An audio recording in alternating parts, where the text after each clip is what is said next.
Good morning, everyone. We are the Group 3, and we are going to present the story of Goldilocks and the Three Bears.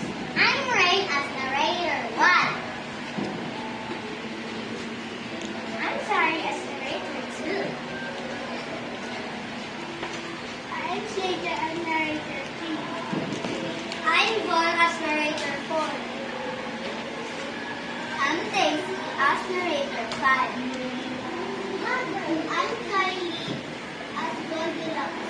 I'm Cyrus as Baby Bear. I'm Alexa as Mama Bear. I'm Mano as Papa Bear.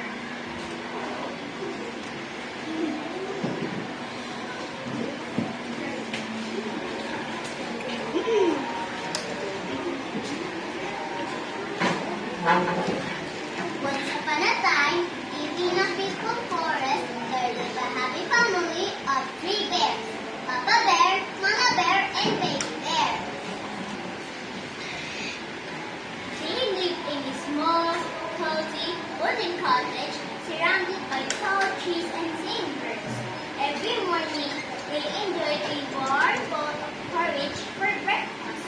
The porridge is washed as nature to avoid getting out. It's a great idea, Mama Bear. The first time will do it for us. Come on, Baby Bear. Yay, let's go for a walk. And out they went, happily walking through the forest, not knowing that someone curious was about to visit their home. While the bears were away, a little girl named Goldilocks was walking through the forest. She had golden hair and a curious heart. Oh, what a lovely forest! But I'm getting hungry and tired. Wait, what's that cute little house over there? I wonder who lives here. Goldilocks walked closer and knocked on the door. Knock, knock. No one's answering. Maybe no one's home. The door slowly opened with a click. Wow! What a neat and cozy place! Maybe I can rest here just for a minute. Inside the house, Goldilocks saw 3 bowls of porridge on the table. A big one, a medium one, and a small one. I'm so hungry, I will try this one first. Oh no! This one is too hot! This one is too cold! And this one is just right! She liked it so much that she ate the entire bowl. That was delicious!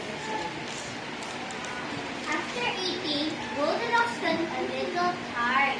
She looked around and saw 3 chairs in the living room. Let's see which chair is comfortable. Papa Bear's chair is too hard. Mama Bear's chair is too soft. Baby Bear's chair is just right. But as she sat down, Oh no! I broke the little chair! I did not mean to! feeling sleepy after her little adventure, Goldilocks went upstairs and saw David's name at least. Papa Bear's bed is too hard. Mama Bear's bed is too soft. Baby Bear's bed is just right. I will take a short nap. Goldilocks yawned, lay down, and soon fell fast asleep. After their walk, the 3 bears came home, but something seemed different. Someone's been eating my porridge. Someone's sitting in my chair, and someone broke mine. Oh no! The bears hurried upstairs to check their beds. Someone's been sleeping in my bed. Someone's sleeping in mine too. And look, she's still there. Oh my, the 3 bears! I'm so sorry I didn't mean to come in. I will never enter someone's house without asking.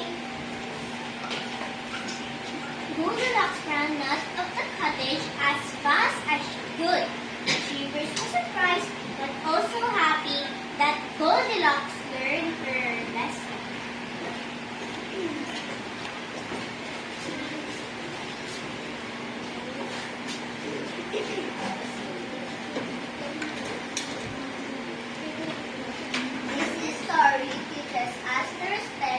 other people's things, be honest, and to always ask permission before taking or using what isn't ours.